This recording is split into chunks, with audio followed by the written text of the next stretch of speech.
If you've ever wanted to learn how to make a full-page savings tracker like this one using Canva, you've come to the right place. I'll show you how I did it using Canva's free version in part 2 of my series on creating your own savings challenges and budgeting tools coming up next.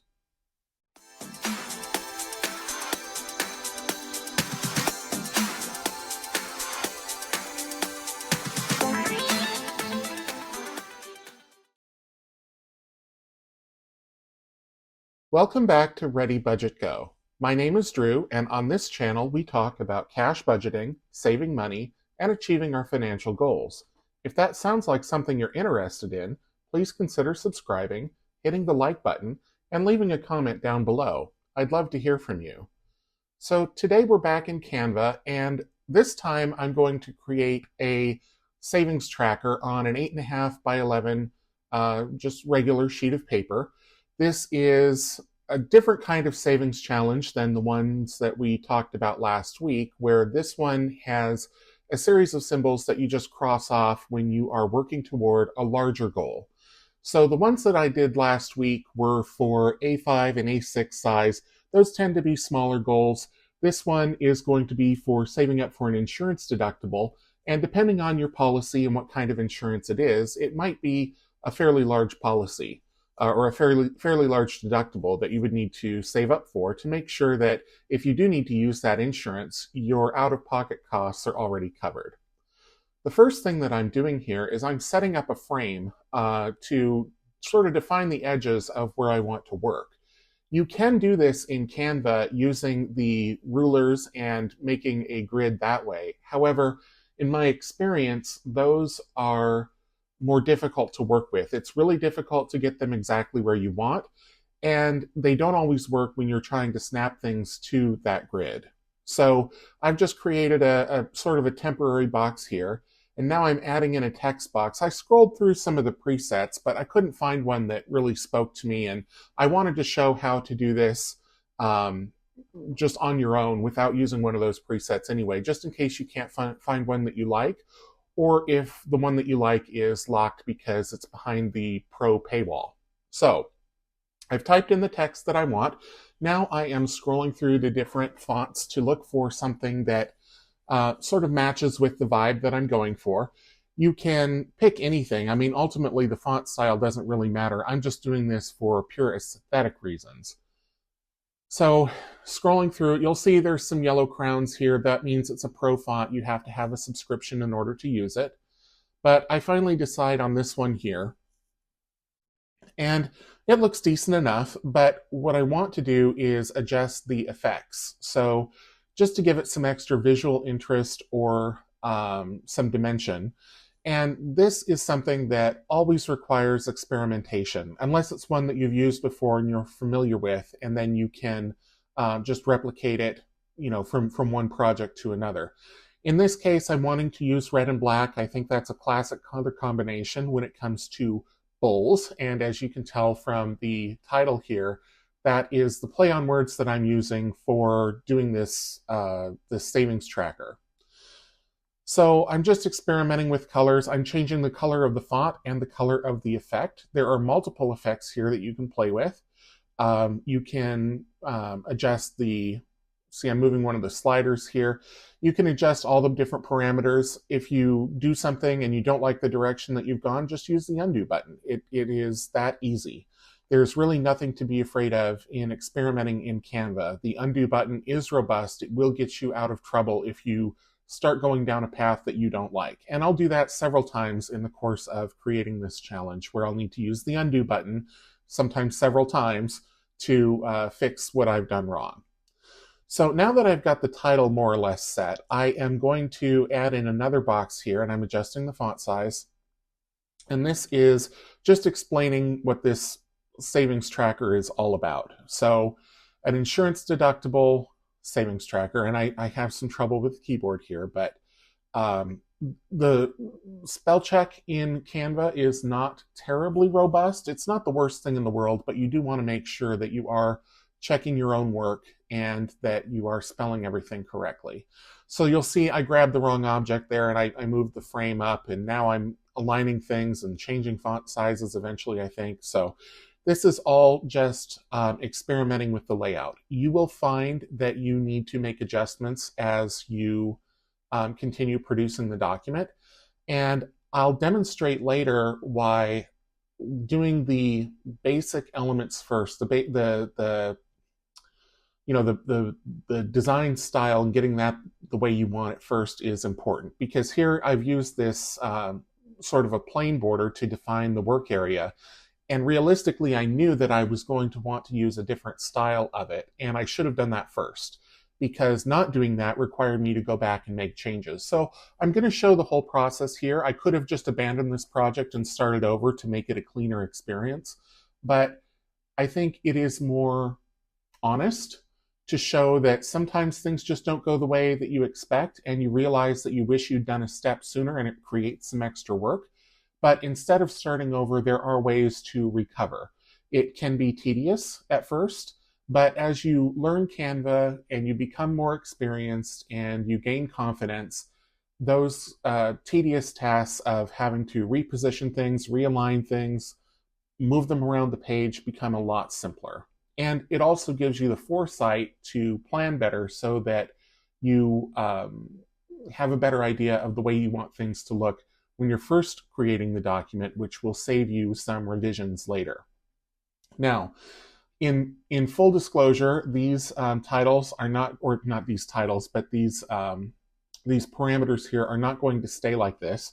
I am going to have to come back later and make adjustments. But for now, I am just squeezing down the sizes of the text box. I'm going to add in some horizontal lines here for places to write the information needed to set up this tracker for whoever's using it. And there's some tricky elements here when you are dealing with page layout, object design, things like that. The way that Canva works and how it interprets your intentions with your mouse clicks and the way that things are positioned on the page is not always the most intuitive thing. But there is a reason why it's programmed that way. You just have to understand that and be prepared to make adjustments to the way that you do things to work within Canva's parameters. So here I've just added a line, and now I'm going to change the stroke weight because I don't need the line to be that thick. Now I'm going to move it roughly into position, and here's where things start to go haywire. So as I'm adjusting this line, it is trying to grab it and move it onto one of the anchor points on the text box above. And here I'm having to go into the position menu, into the Arrange tab, and force it to be a horizontal line at 180 degrees. And now that I'm trying to move the text box, now it's grabbing that and it's moving that at an angle, and now now I'm moving everything and everything's at an angle, and it's just becoming a little bit chaotic. But again, I'm using the undo button. I am separating things so that they aren't trying to grab onto one another. And then I am adjusting the dimensions here in the position menu instead of trying to drag and click, just because this gives you more fine control. So now I'm moving this back into position, and it's not going to be perfect. I will show you how to adjust it later, but it at least gives me a starting point, or it gives me a place to make it where it needs to go roughly, and then I can fine tune it from there. So now I'm shortening up that line. I am adjusting the start point of the x-axis. And so what that means for folks who, it's been a while like me since you had any math classes, any geometry classes, that ruler above there, it is telling that where to start and end the line in the x-axis. So you can click and drag. That is certainly an option. But sometimes when you're wanting to make these fine adjustments, especially when it's like 0.02, 2/100ths of an inch or something like that, it's simply easier just to type it in, because the most computers will not be able to interpret a mouse movement that small. So if you're making small adjustments, it is much easier to go into the position menu under the Arrange tab and type those in. So now what I'm doing is I'm aligning everything. And I do this so that everything is on the same y-axis, so that I don't have things bouncing up and down the page. And I've selected now the exterior border by mistake. But that's going to be the basics of setting up the document. And then in the next part, what I will do is start to upload all of these images that I have that I want to use for this tracker. And while those are uploading, I am going to break off and I will be right back.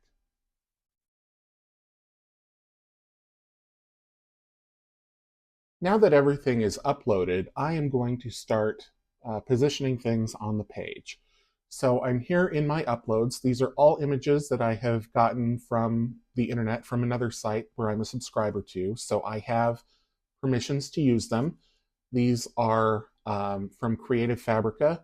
I don't use graphics or any elements that are owned by somebody else if I don't have the rights to use them.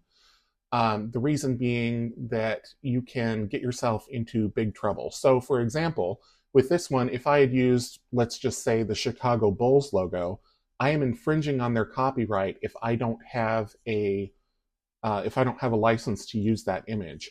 And I see things within the budgeting community all the time where people are using characters that are copyrighted, where someone owns the trademark, et cetera, et cetera. And it makes me nervous for them because the people who own those copyrights tend to have a lot of money and a lot of lawyers. And if you don't have a license to use them, you can be opening yourself up to a world of hurt if you receive a cease and desist letter, if they just outright sue you. So unless you know that you have a license to use a particular graphic, my advice is don't do it. It is not worth the potential hassle if the copyright owner decides to file a claim, and it can open yourself up to a lot of troubles legally, financially, etc. So what I'm doing here is adjusting the size on all of these images. And you'll see that I am trimming up the boxes first. And the reason I'm doing that is because I don't want to factor in all of this dead space into the size that I'm working on. I just want to shrink it to roughly the size of the graphic itself with a little bit of a margin. And then from there, I will adjust the size of the graphic in the position menu. Now, you'll notice that under the ratio, that purple box, the padlock is closed. And that means that whichever dimension I adjust, it will adjust the other in tandem. It won't make them identical, but it will keep the ratio of width to height constant. So with this image, there's a bunch of extra stuff that came in with the graphic. I don't know why graphic designers do this. It is not useful to anyone, so I have to remove it manually and then adjust the size. Not everyone does it, but some people do. And so I'm adjusting everything and positioning them roughly where I want them to be. I'll use alignment tools later to make them go where they need to go. And you'll see in this upload menu that a lot of these images have this sort of a checkered background. When you see that, that means it is transparent. That means if you put something next to it, it's as if that background isn't there. So you see here it looks white, but it's actually transparent. It's showing the page that is white behind it. Now the next thing that I'm doing is I'm adjusting the color in this image because you can see it's black, but it's not quite black. So I'm going in here and I'm making adjustments with the hexadecimal code. Now you're not going to know these off the top of your head, but eventually as you gain practice, you will learn them. 111111 is black, FFF is white. So I've made the adjustments here, and now that is black instead of that dark blue or charcoal or whatever it was before. And I'll go through hexadecimal with another exercise later on, but for now, I'm just continuing to add in these other images. My goal here is to have 100 different spaces. So whatever that deductible is, each icon is worth 1/100th of it. So if you have a $1,000 deductible, then each icon would be worth 10 bucks. And I'm arranging these in, it's going to be 10 rows of 10 or 10 columns of 10. And so I've got 10 different images, and once I get them all laid out, I will start arranging them. So this one is actually a 4-in-1, and I only want the one on the top left. So I'm just going to adjust it to where the others are hidden, and I'm moving those anchor points and then uh, adjusting the total size. I'm constraining it on the width because the width is the most restrictive dimension. The page is narrower than it is tall. And so I want to be sure that there's room enough for all of these icons to fit in a single row. So a half inch is about the right size. So I keep doing more and more of these. These all have transparent backgrounds. You'll see the two at the top, they don't have that checkered background. That means their background is actually white. So this image here that has a transparent background, if I put it on a black surface, everything around the icon would also be black. With one of these other two images that are at the top in the uploads menu, like this one that I'm clicking on here, if I were to put this on a black surface, then it would have a white box around the bullhead because that is a white surface, not a transparent one. It's a little bit tricky of a concept to explain, but if you work with a different colored background, eventually it will become obvious when things have a transparent background or when they don't.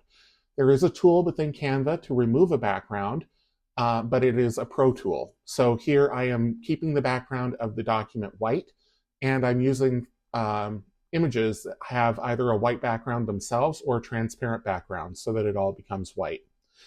There's another reason for using a white background, and that is the amount of ink that you use. So this is something that is going to be designed to be printed, and because it's being printed, I don't necessarily want a fully saturated background. I showed that in the last video that I uploaded where I did have background images, but because this one is a full page, I just want to have a mostly white background here. It's also different if you're having something professionally printed. Their printers, their printing machines have methods of being able to print in full color without saturating the page and making it feel heavy or wet. So now what I've done is I have aligned everything to where they're tidied up, and I am going to start duplicating part of these. And so the reason why I'm only grabbing the right 9 of these is because I don't necessarily want to have all the same image running down the page. So in other words, the identical icons in column 1, column 2, column 3, column 4. So I am doing it this way to add a little bit more visual interest. And here I'm struggling with the mouse because I forgot what I had done. So I'm going to duplicate this, realize that's not what I want. These aren't the icons that I was supposed to grab. So I'm going to undo, and I unselected everything. So now I've got to undo it again. Now I'm going to grab the right 9, duplicate those, move them down one line and over to the left, grab the icon that's on the left on the line above, duplicate it, and move it over to the right-hand side. I'm not worrying too much right now about alignment on these, and the reason why is because eventually I know I'm going to have to do some tidying up. And that is something that is tedious. You can do it where you are keeping everything aligned as you're working, but I will tell you right now, if you try to do that, you are going to drive yourself crazy. And it is going to take you at least twice as long, if not 3, 4, 5 times as long, than if you get things into kind of a rough position and then worry about aligning them later. So now I'm repeating the process row after row after row until I have 10 rows. And you'll see that the pattern is developing where I have these icons that are going in a diagonal. You can do this to where it is even more randomized looking. I think when I did my Sloth IRA challenge, which is on my Etsy shop if you want to take a look at it, I've also done a video on it here on my YouTube channel. I did every third icon so that it wasn't so uniform, that it looked like it was not necessarily random, but just there was some more visual interest with the pattern. So this is one of those things that if you do make a challenge where you have a lot of icons, this is tedious. I will tell you, it is not the most fun thing in the world. I had music on in the background while I was doing this to, kind of help with the boredom, and it was something that took me a really long time beyond just finding the images and all of the work that I'd done before I started laying everything out. But like I always say, as you continue to make savings challenges or trackers or any kind of printed matter in Canva, it will get easier. I promise. My first time that I did something like this, it took me, I think I probably spent over 4 hours on it across multiple days because I would get so, I don't know if frustrated is the word, but I would get so tired of working on it and looking at the same thing for so long that I would have to just walk away and come back to it later. Now that everything is laid out, it's time to start aligning everything and making it pretty. So the first thing that I'm going to do is I'm going to select all these icons and I'm going to try using the tidy up function. And it's not going to look too good. And the reason is because all of these icons have a different height to them. The width is identical, but the height is not. And what the tidy up function does is it makes the outer icons into a rectangle, a perfect rectangle, and then everything else it spaces evenly. And when it does that, when you have icons that are not the same dimension, you end up with these waves throughout the layout. So now what I'm doing is I'm going row by row and aligning everything to the middle, meaning the vertical middle, as opposed to the center, which is the horizontal middle. And the reason is because they have varying heights, as I said. So getting them all to the middle makes them all even. And once I get through this, you'll see how doing it this way looks a lot better than the tidy up method. And this is something that you do have to do row by row. And so now that I've done that, I need to position things to make sure that they are spaced evenly and that they are laid out on the page where I want them. So in this case, I'm going to start doing it row by row, and I'm going to, this is the hard way. There is a much faster way to do this, and I'm going to do this for 2 rows, and then I will do the faster way. So in this case, I'm positioning the one on the far left and the one on the far right, and then I'm using tidy up to space everything in between evenly. So tidy up. And now I've realized that I don't want to do this 8 more times. So what I'm going to do is I'm going to select everything on the left-hand side and I'm going to type in 0.85. And that forces those all to 0.85. And I'll do the same for the right at 7.15. The reason why there's dashes there is because they are in different positions currently. Once they are all in the same position, it will have that value instead of the dashes. So now I'm going through line by line and using the tidy up function on each, and then I'm grouping them. And I will show you in a minute why I'm grouping them.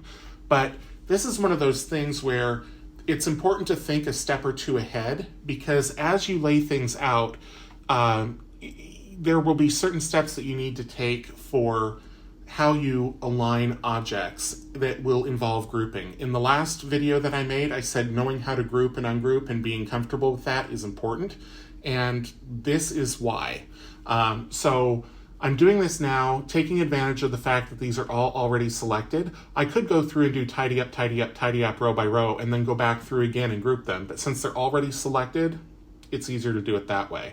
So now, as I've selected everything, I've realized that I didn't group the first 2 rows. So I'm doing that. Now, coming back and doing it again. And now what I'm going to do is I'm going to select all the rows, and I'm going to hit tidy up again, and that will align them or spread them out evenly vertically by row. So now things are starting to look more or less like they should, but there are some other things that I need to do to add some visual interest, and we'll do that next. We could call this tracker complete as it is, but I think it needs a little more visual interest. So what I'm going to do now is add in a border or a frame to just make it look something more interesting. And I've got this one already. You can see again, it's got that checkered pattern on the inside, which means that it is transparent. If it had a white interior, then this would be laying on top of everything rather than letting you see what's below it, because now this rope is in the top layer. Layering is another thing that you're going to have to get familiar with as you use Canva, because it is critical to understanding how your elements are fitting into the page. So what I'm doing now is I'm aligning it to where I want it to be in terms of the total area. So I put it at a 1/2 inch and a 1/2 inch because you need to leave some room for printer margin. Most printers aren't able to print to the edge of the page. In fact, I don't know of any that's able to print to the end of the page. When you have things printed professionally, what they do is they have what's called a bleed. And so the design goes over the edges of the page, and then they trim it around it. And I'll talk about that more. I'll talk about that more in a future video. But for now, because this is meant to be printed on a standard home printer, we need to make sure that we leave some margin in for where the printer is actually able to print. So because I've tightened up the amount of available space, I also now need to tighten up all of the elements that fall within the rope border. And I'm going to do that by bringing things in tighter and just playing around with where things are on the page. This is also another instance where grouping things and knowing when to group and when not to group is going to be important. So you saw I just moved the rope border to the bottom layer, and that is so that things that are on top or things that are smaller elements are more easy to grab, because I moved them essentially to the top by forcing the rope border to the bottom layer. So now I need to bring these in because they're encroaching on that rope border and I don't want them to. So I'm shrinking the size of these lines. That's where I'm starting. What I should have done is look to see if there was any text that I could edit down. And that's kind of what I'm looking at here as I am still tweaking these lines. And eventually I'm going to realize that I don't need the word each in here. And that frees up a surprising amount of space once I delete it. Excuse me. So I'm still kind of adjusting the lines, but I can tell already I'm going to need to make some other placement adjustments. So I am going to group these together, and I'm going to group these together. And then finally, I'll be in a position where I'm going to realize that I need to take out this word each because it doesn't really serve anything. And I am better off with having more space rather than more clarity from the text. So with that done, now I can start to move things tighter in. I can adjust those lines to be as big as I need them, once again, instead of shrinking them more. So this is one of those things where you just kind of have to play around.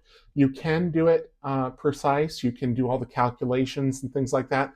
But for me, that takes just as much time as kind of eyeballing it here and making educated guesses and revising as necessary. So I'm never afraid to do that. Like I always say, the undo button in Canva is your best friend. I use it frequently and liberally with no shame whatsoever. Mistakes are going to happen, and don't be afraid to back out your steps so that you can get things to where you want them to be. Now I've grouped all of these together so that I can move them as a block kind of into position, but that wasn't really the right thing to do because I've still got too much space in between the different elements here. So I'm going to ungroup them again, and then I am going to group the individual elements, so each line with each text box. And then I am going to align those by making sure that the one on the left is where I want it, the one on the right is where I want it, and then using the tidy up tool to spread them out evenly. So I'm making sure that it's not encroaching on the rope on the side. Well, I'm going to try to tidy it up, but I'm going to still have to do some tweaking here. So this is one of those things where, like I was saying in an earlier video, in part one, being familiar with grouping and ungrouping and being comfortable with that is something that is going to be vital to your success with Canva. It has its place, and it's also something that is a really important tool for when you are trying to get your objects aligned. I don't know how I could do this without the group function. So I'm making a little bit more tweaks here to these lines, just making sure that they are big enough to write in, but not so big that I'm wasting space. So this one I need to shrink down just a little bit. And now I need to make some adjustments to these other to the other text, but I'm going to come back and do that later. For now, what I'm going to do is I'm going to start working on the alignment of all of these icons. And I've grouped them, but then ungrouped them because I had several individual groups and I needed everything to be ungrouped. So rather than selecting one group at a time and ungrouping, I selected everything, put them into a meta group or a mega group, and then ungrouped everything. When you ungroup, so if you group groups together to make a bigger group, when you then click on ungroup, it doesn't go back to the way things were grouped previously. It ungroups everything down to the individual element. And that's something that's important to know before you group things into a big group, is that if you have to ungroup and you need to make things into smaller groups, then you're going to have to recreate those smaller groups again. Canva is not going to remember how you had things grouped in a previous iteration. It's just going to free everything and ungroup them all. So now what I'm doing is I'm selecting all of these objects and I'm aligning them or tidying them up and then grouping. And so I need to do this for each line, but there is a faster way. And now I'm going to select the left-hand side object for each row. I am going to put that to where it should be at 1 inch.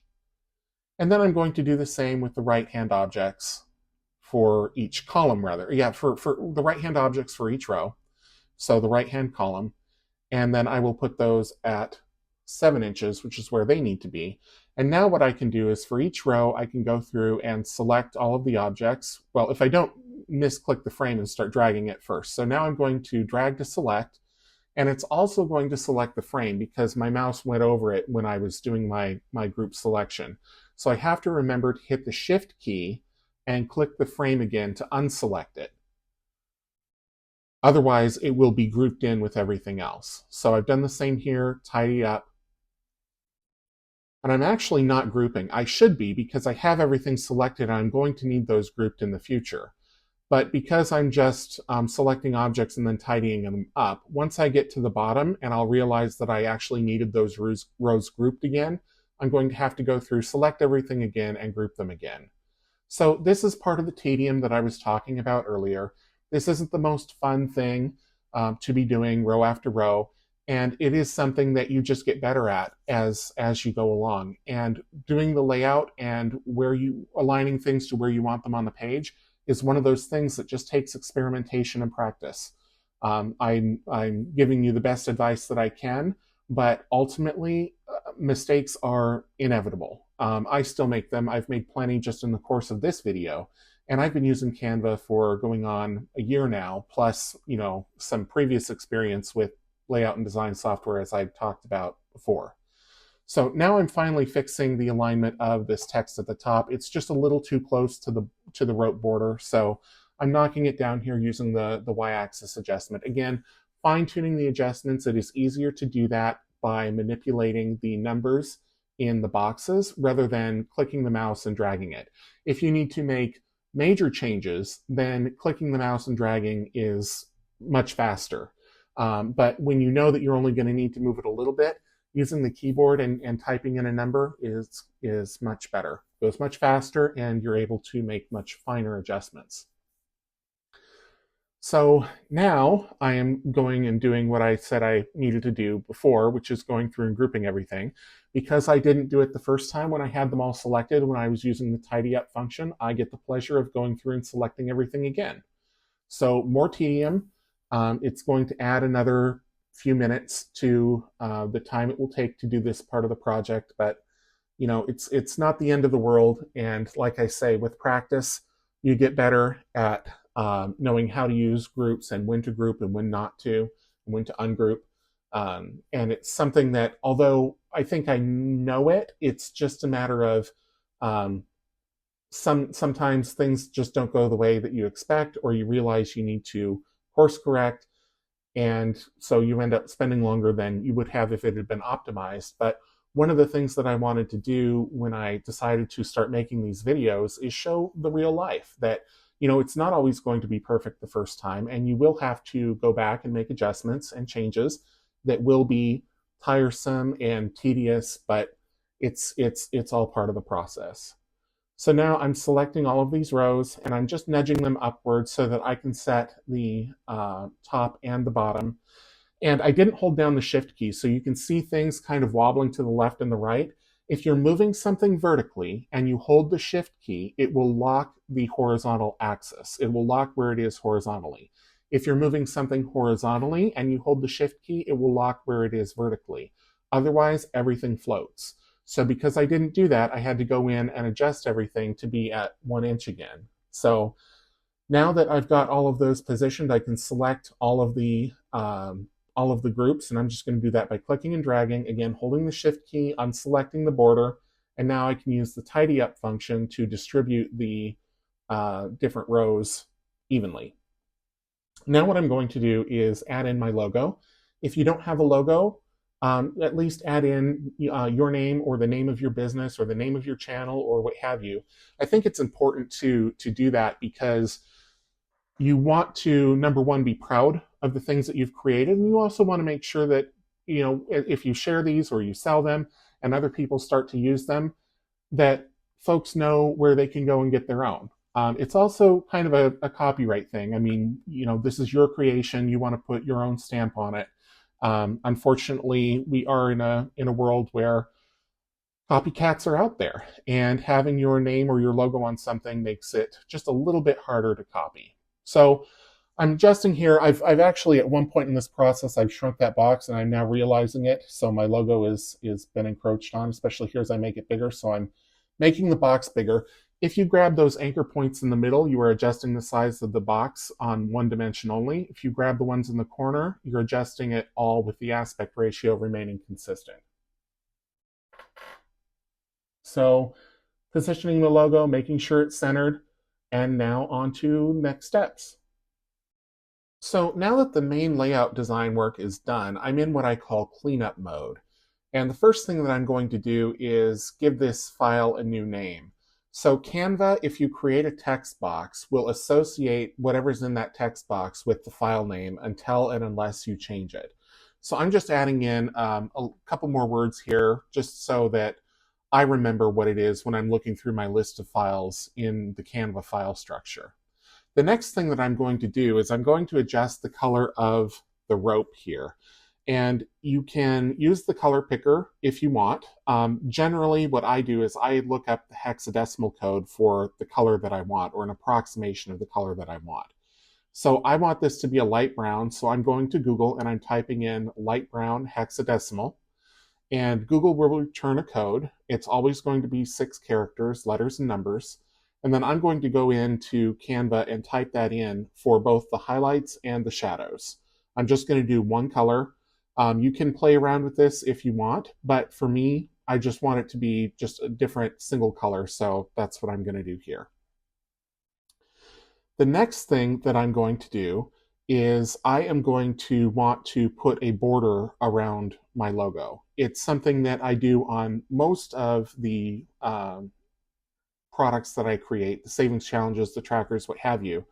And I didn't do it yet here, but I've decided that for consistency for my brand, it's something that I want to do. So that means moving everything up again and doing the tidy up again.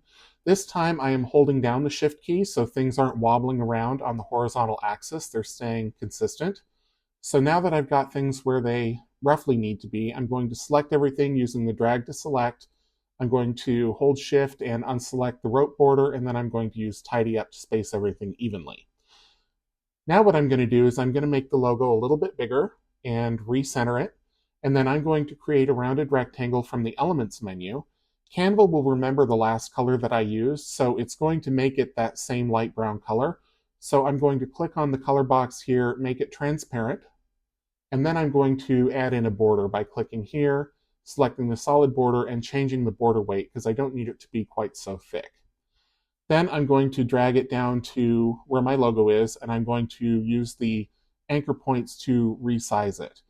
When you use the anchor points that are in the middle, those sort of oval-shaped ones, then you're only changing the one dimension. If you grab it by the anchor points that are circles there in the corners, you're changing both dimensions and you're keeping the ratio the same. And I'll show what that looks like here in a moment. So I'm centering everything, and oh, I've grouped it, now I've centered it, and so now I'm going to reposition it here. And I guess I'm not going to grab those corner edges, but you've seen me do that elsewhere, and this is another thing that you can play around with when you are positioning things. The next thing that I'm going to want to do is I'm going to want to select everything and put it into a mega group. And the reason is because right now everything is centered on the page, but what I want to do is leave some room on the left-hand side for a hole punch. So you probably could hole punch it the way it is now, but it would look sort of uneven because you would have more white space on the right than you would on the left after the hole punch. So I'm just moving things over a little bit, then I'm duplicating the page, and I'm going to essentially do the same thing but going the other way, so that if somebody wants to hole punch it on the right-hand side so that it's on the left of the spread, they can do that, and it's not going to look they're going to be able to do that for the other side as well. So I do this for most of the documents that I produce just because I like being able to use both sides. Sometimes I Frankenplan where I glue things together, and I'll have one on the front, one on the back. So now I'm going to export it as a printable PDF. We're going to use RGB because that's what's available to us. Normally we would want to use CMYK for anything that is printed, but that is a pro option within Canva. So I have made those selections and I've hit the export. Canva's working on creating the file and downloading it. It'll show up in my downloads folder, and then I am good to go. Opening it here in Adobe Reader, and there is the final document. Now, as I'm going through, I can see that the insurance, the second line of text, the insurance deductible savings tracker isn't quite aligned. So I'll go back and fix that, and then print it out, and I'll show you what the final product looks like here coming up. So here's the finished product, and I'm ready to start using it now. So I'm going to fill in the information at the top, and this is just an example, but let's say that I want to do my renter's insurance, and let's say that my deductible is $1,000, and so each icon is going to be worth $10 because there's 100 icons, so at $10 each, that will give me $1,000. So now what I would do is, as I start saving up this money, $10 at a time, I would start crossing off each icon. So for example, if I get out a pen here, I think a red one is indicated for a challenge like this.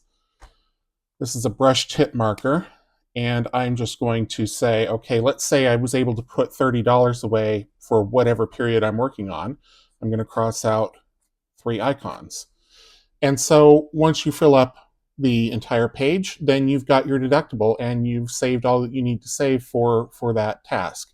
You can print out multiple of these and do, for example, your car insurance, your health insurance, whatever insurance policies you cover, just so you have the money on hand to meet your deductible if you are in a situation where you have to use the insurance. So I hope that this tutorial, or not really a tutorial, but these tips and tricks for how to use Canva were helpful to you.